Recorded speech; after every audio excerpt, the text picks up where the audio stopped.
Hey warrior, let me ask you something. When was the last time you looked in the mirror and truly liked what you saw? Not your face, not your body, but the man staring back at you, the one who knows every promise you broke, every excuse you whispered, every moment you chose comfort over growth. That man. Do you respect him? Or do you look away? Marcus Aurelius once wrote, "You have power over your mind, not outside events. Realize this, and you will find strength." But here's the brutal truth most men never accept. They spend their entire lives believing they're victims of circumstance, victims of their past, victims of their jobs, their relationships, their genetics, their childhoods. They build entire identities around weakness, and then they wonder why life feels empty, why nothing changes, why they wake up year after year in the same mental prison. Listen to me carefully. The words that come out of your mouth are not just sounds. They are declarations of who you are. They are the architecture of your reality. A weak man speaks a certain language. He uses phrases that reveal his character before he even realizes it. And the worst part, he doesn't know he's doing it. He thinks he's just being realistic, practical, human. But what he's really doing is surrendering, over and over again, with every sentence. You see it everywhere. Men who could be warriors, reduced to victims. Men who could build empires, stuck scrolling through other people's lives. Men who could master themselves, controlled by every impulse and emotion. And it all starts with what they say. Because language shapes thought, and thought shapes action, and action shapes destiny. We live in a world that celebrates weakness, that tells you it's okay to quit, it's okay to complain, it's okay to stay comfortable. Society hands you a script and expects you to read it like a good little actor. But that script, it's designed to keep you small, manageable, predictable. The moment you speak like a victim, you become one. The moment you speak like a slave, you are enslaved. Seneca knew this 2,000 years ago. He said, "We suffer more often in imagination than in reality." But modern man has taken this to an extreme. He doesn't just suffer in imagination. He announces it. He broadcasts it. He makes it his identity. And then he wonders why he can't escape. So here's what I need you to understand. Right now, this very moment, you are either building yourself or destroying yourself. There is no neutral. Every word is a brick. Every excuse is a crack in the foundation. And if you've been speaking the language of weakness, your entire structure is compromised. But here's the good news. You can rebuild. Starting today. Starting with what comes out of your mouth. Because when you change your language, you change your mind.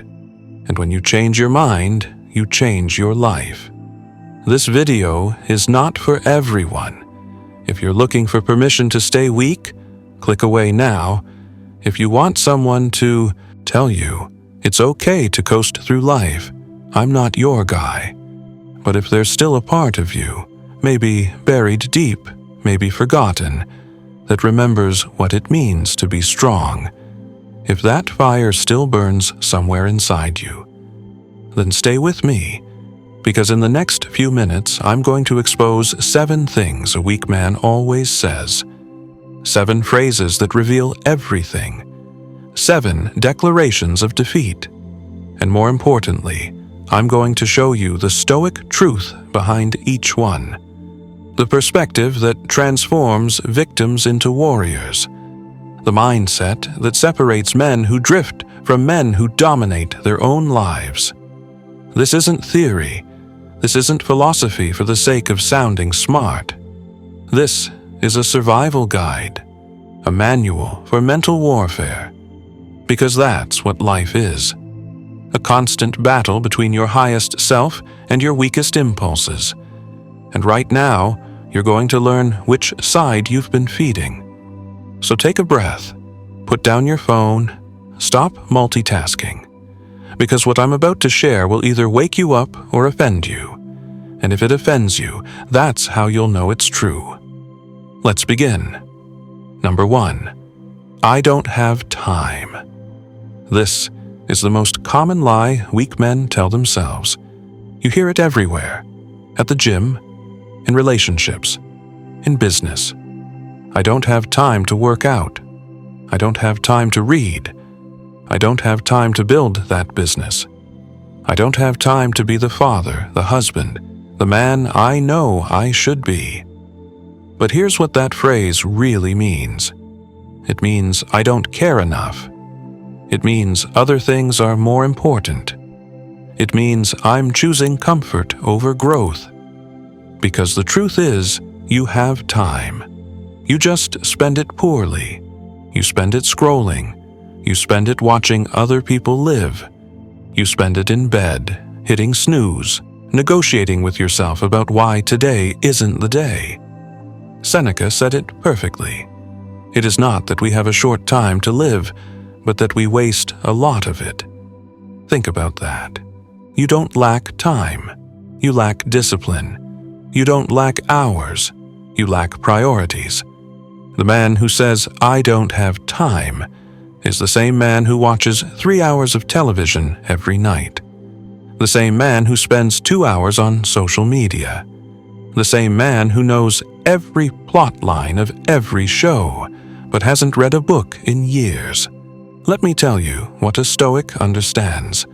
Time is your only non-renewable resource. Money can be made again. Relationships can be rebuilt. Health can be recovered. But time? Once it's gone forever.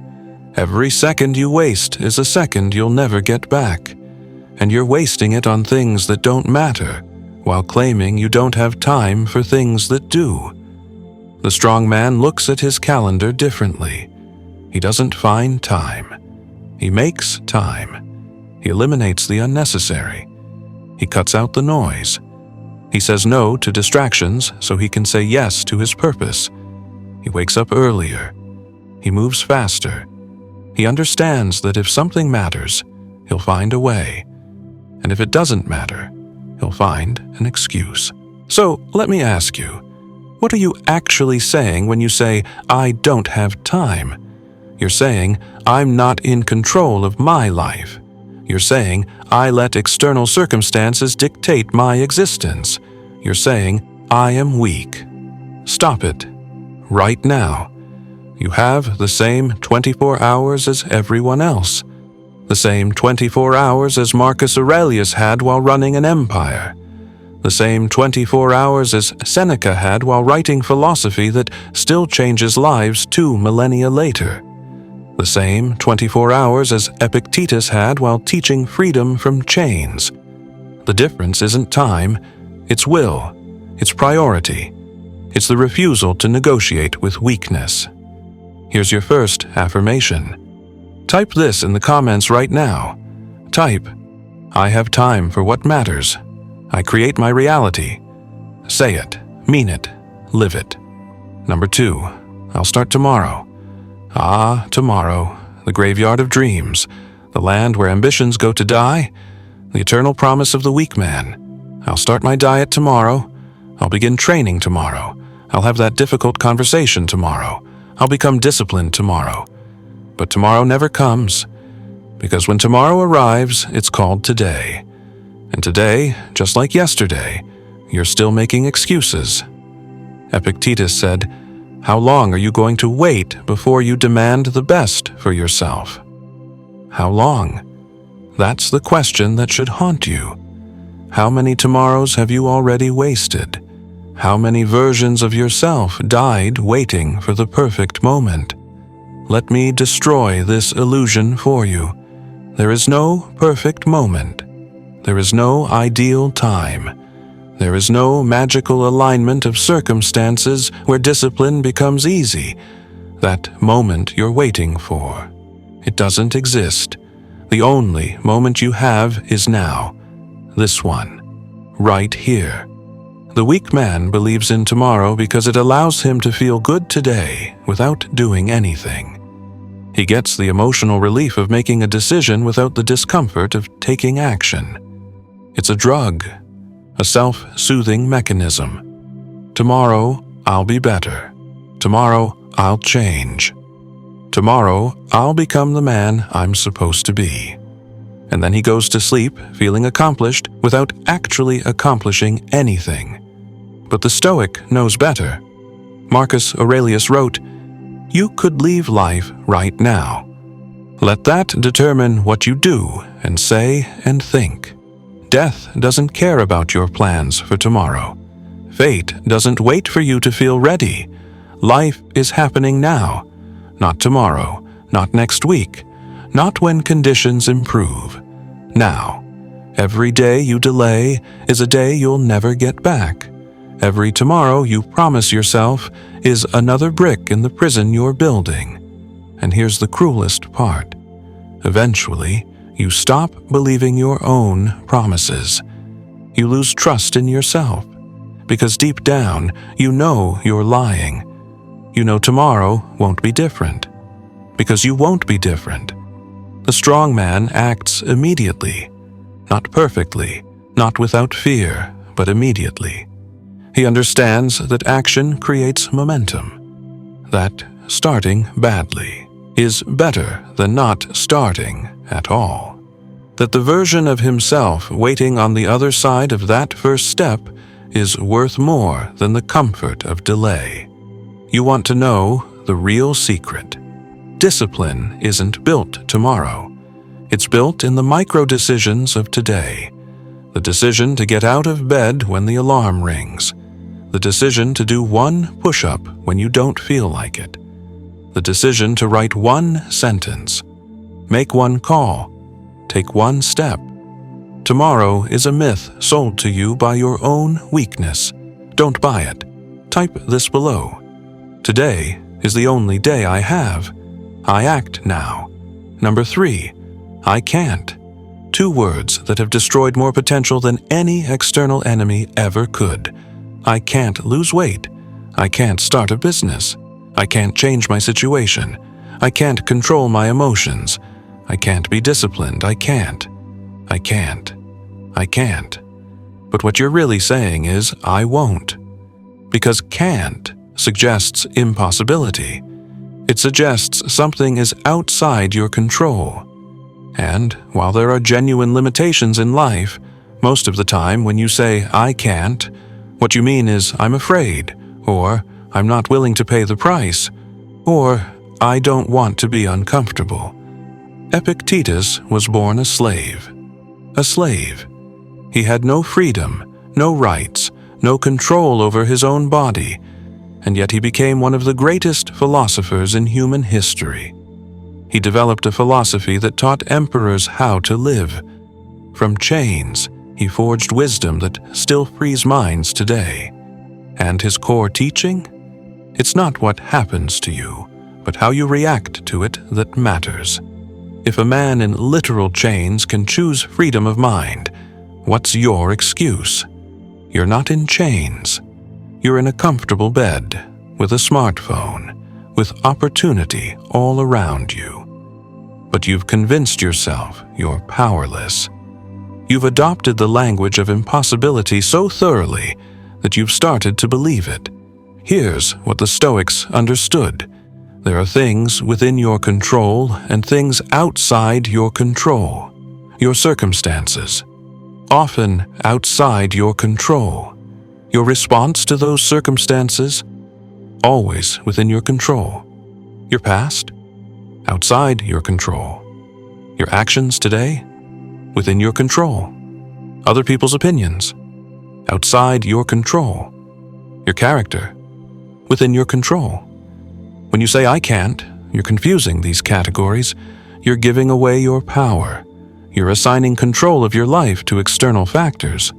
And once you do that, you're finished. Because if you believe you can't change, you won't even try. But let me tell you what's true. You can. maybe not easily, maybe not quickly, maybe not without sacrifice, but you can. The human capacity for adaptation is extraordinary. You can learn new skills.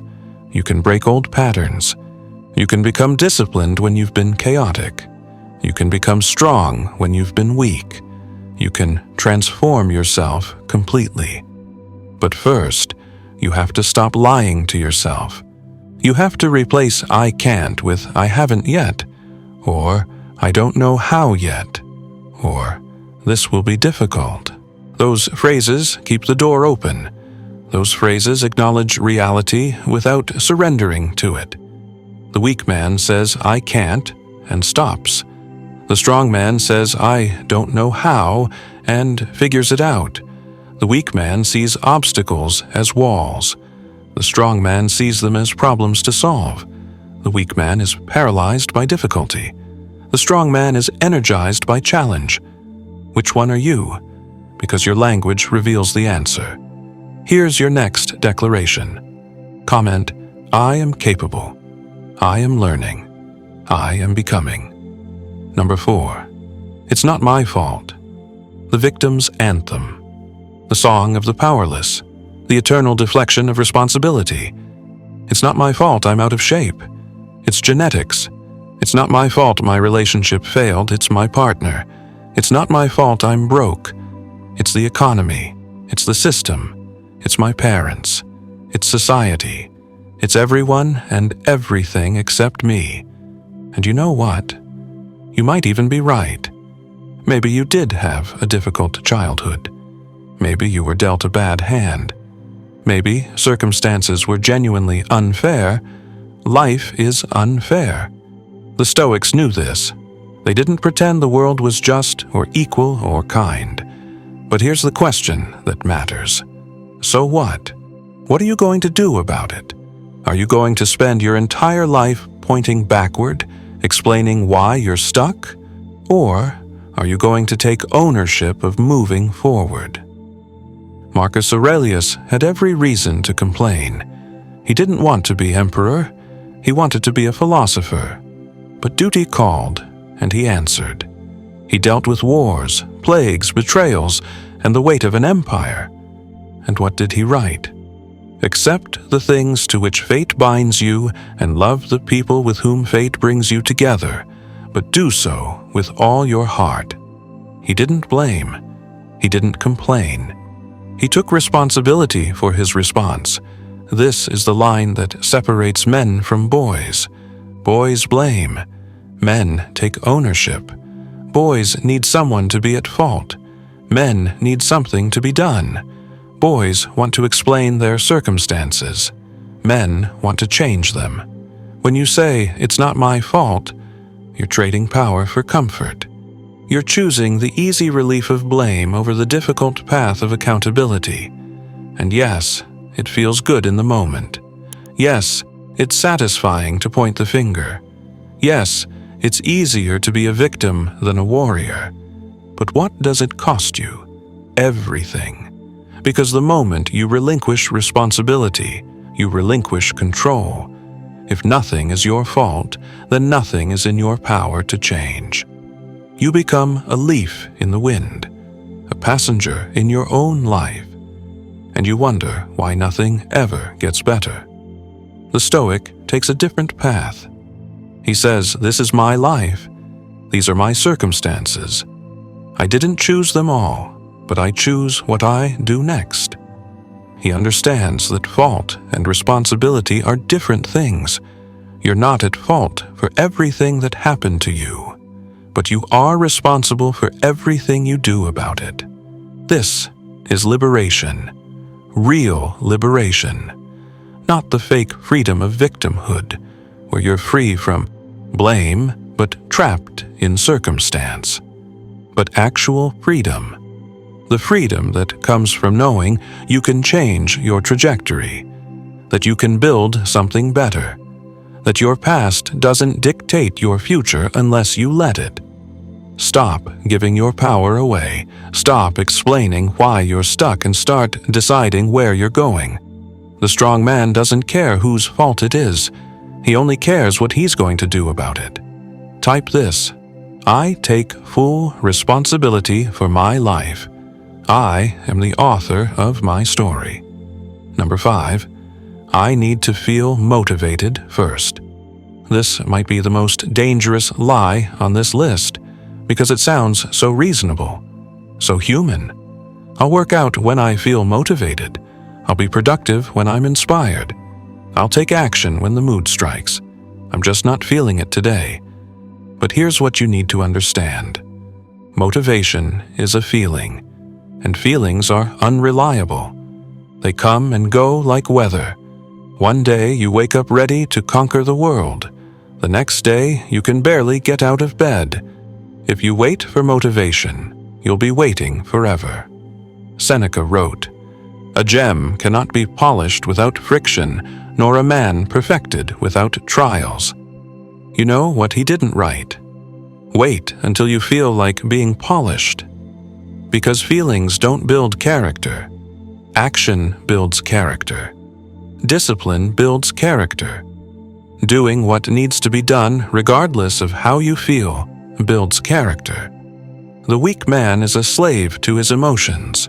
He only moves when he feels good. He only works when he's inspired. He treats his feelings like facts, like valid reasons to avoid discomfort. And so his life becomes a series of peaks and valleys, bursts of motivation followed by long stretches of nothing. He starts strong and fades fast, over and over again. But the strong man, he doesn't wait for motivation. He creates it through action. He understands that motivation follows action, not the other way around. You don't feel like going to the gym, then go. You go to the gym, and then you start to feel motivated. You don't feel like writing, then write.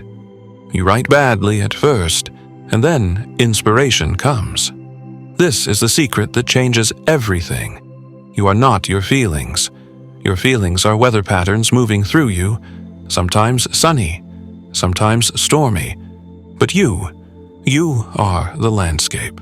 You remain, and you can act regardless of the weather. Think about this. Every great achievement in history was accomplished by people who didn't feel like it half the time. Every book was written through moments of doubt. Every business was built through days of exhaustion. Every relationship was maintained through seasons of difficulty. Nothing great was ever accomplished by people who only acted when they felt motivated. The Stoics had a term for this. They called it amor fati, love of fate. Not just acceptance, but love. You embrace what is. You work with what you have. You act with what you feel, even when what you feel is nothing at all. So here's your new operating system. Forget motivation. Build discipline. Forget inspiration. Build routine. Forget waiting for the right feeling. Build the right habits. Because habits don't require motivation, they require repetition, and repetition doesn't care how you feel. The motivated man acts sometimes. The disciplined man acts always. Which one builds the life you want? Comment this truth. I don't need to feel ready. I just need to start. Number 6. I'll be happy when I get that promotion. When I lose the weight. When I find the right person. When I make more money. When I buy that house. When I achieve that goal. I'll be happy when. But when never comes. Because when is a moving target. You achieve the goal, and immediately your mind creates a new one. You get the promotion, and suddenly you need the next one. You lose the weight, and now you need more muscle.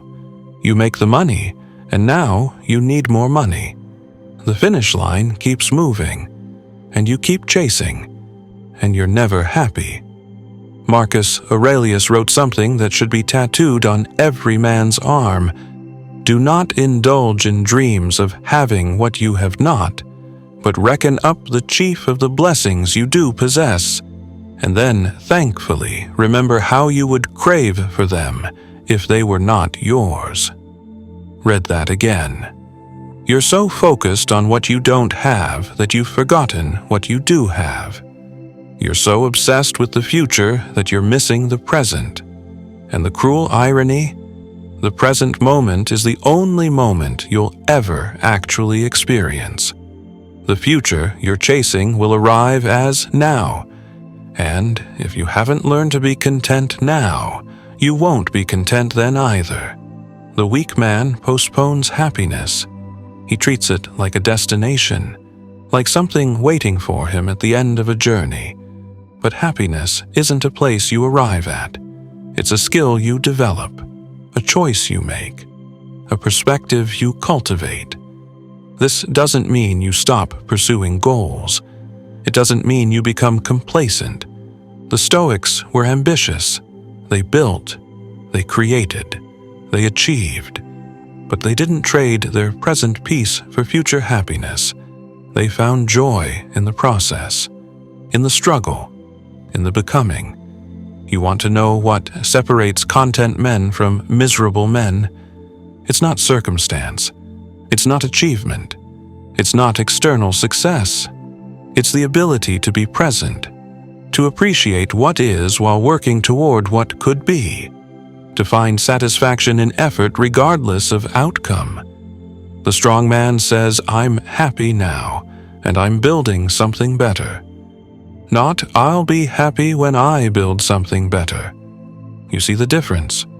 One is empowered. One is imprisoned. One finds joy in the journey. One makes joy conditional on the destination. And here's the truth that might sting. If you're not happy with less, you won't be happy with more. If you're not grateful for what you have, you won't be grateful for what you get. The problem isn't your circumstances. The problem is your mind. And until you fix that, nothing external will ever be enough. Seneca said it clearly. True happiness is to enjoy the present without anxious dependence upon the future. Not to ignore the future, but to not depend on it for your peace. To not make your current state of mind hostage to future conditions. So stop postponing your life. Stop waiting for perfect conditions to enjoy existence. Stop treating today like a throwaway day on the path to someday, because someday isn't coming. Today is all you have. And if you can't find something worth appreciating today, you're not paying attention. Type this below. I am grateful now. I am building now. I am alive now. Number 7. I deserve better. This is perhaps the most insidious phrase of all, because it's partially true. Yes, you might deserve better. You might deserve more respect, more opportunity, more recognition, more success. But here's the brutal question nobody wants to answer. Have you earned it? Entitlement is the death of growth. The moment you believe you deserve something without effort, you stop putting in effort. The moment you think the world owes you, you stop working to improve.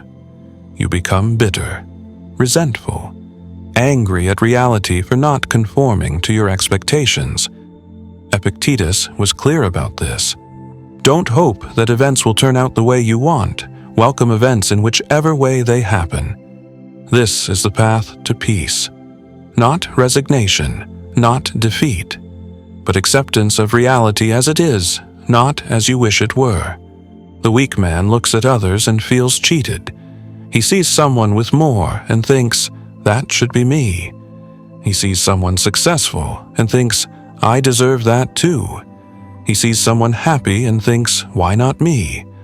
And all of this is poison, pure poison, because it shifts his focus from what he can control to what he can't, from his own actions to others' outcomes, from building to envying. But here's what the Stoic understands. The universe doesn't care what you deserve. It doesn't operate on fairness. It doesn't calculate who worked hardest or suffered most or means well. It operates on cause and effect, on action and consequence, on natural law. You want better? Become better. You want more? Give more. You want to be respected? Be respectable. You want opportunity? Create value. You want success? Earn it. Not through entitlement, not through complaint, not through demanding the world recognize your worth, but through becoming undeniably valuable.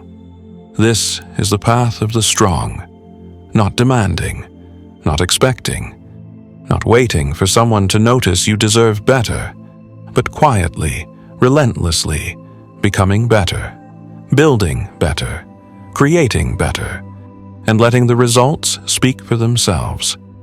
And here's the part that transforms everything.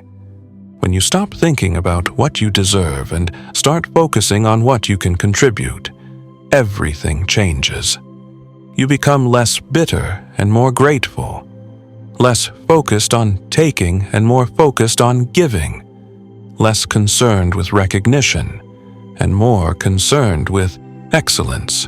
The moment you release entitlement, you release the resentment that comes with it. You stop being angry at the world. You stop feeling like a victim. You start taking ownership. You start building. And ironically, that's when you actually start receiving what you thought you deserved all along. But it comes as a consequence of who you became, not as a response to what you demanded. Marcus Aurelius commanded legions. He ruled an empire. He had more power than almost anyone in human history.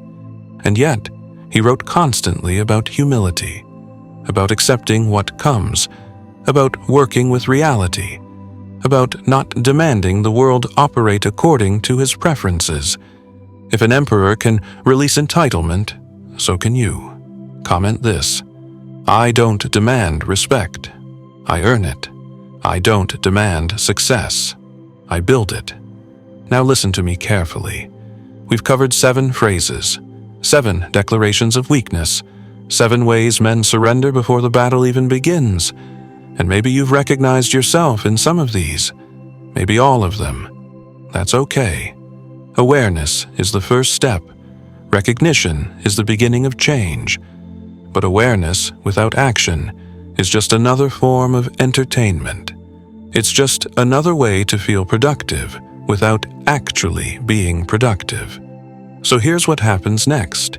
You decide, right now, this moment, are you going to keep speaking like a weak man?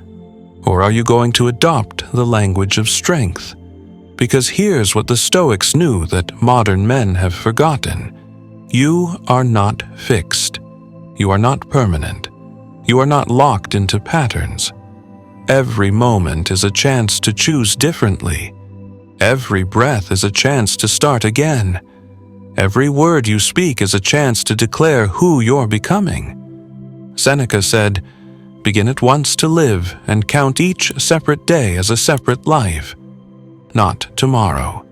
Not when you feel ready. Not when circumstances improve. Now. Today, this day, this life, you have been given a gift, the gift of existence, the gift of consciousness, the gift of choice. And what are you doing with it? Are you wasting it on excuses, on complaints, on victim language, on powerless declarations of what you can't do, what's not your fault, what you'll start tomorrow? Or are you using it to build something real, something strong, something that matters? The clock is ticking. Every second that passes is gone forever. You cannot get it back. You cannot pause time while you figure things out. Life is happening now. The question is, are you happening with it? Or are you watching from the sidelines, explaining why you're not in the game? Marcus Aurelius knew he would die. He wrote about death constantly, not morbidly, not fearfully, but as a tool for clarity, memento mori. Remember, you must die. And because you must die, because your time is limited, because this life is your only chance, how will you spend it? Will you spend it speaking like a victim? Or will you spend it becoming a warrior? Will you spend it making excuses? Or will you spend it making progress? Will you spend it waiting for perfect conditions? Or will you spend it building something with imperfect conditions? The Stoic path is not easy.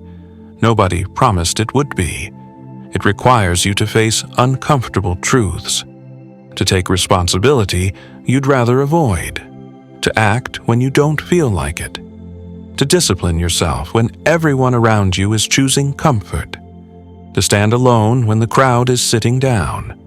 But here's what that path gives you in return. It gives you yourself, your true self, not the weak, excuse-making victim version, but the strong, disciplined, sovereign version, the version that looks in the mirror and respects what looks back, the version that can be trusted, the version that keeps promises to himself.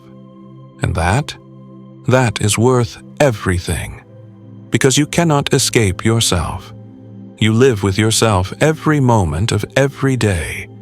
And if you don't like who you are, no external achievement will fix that.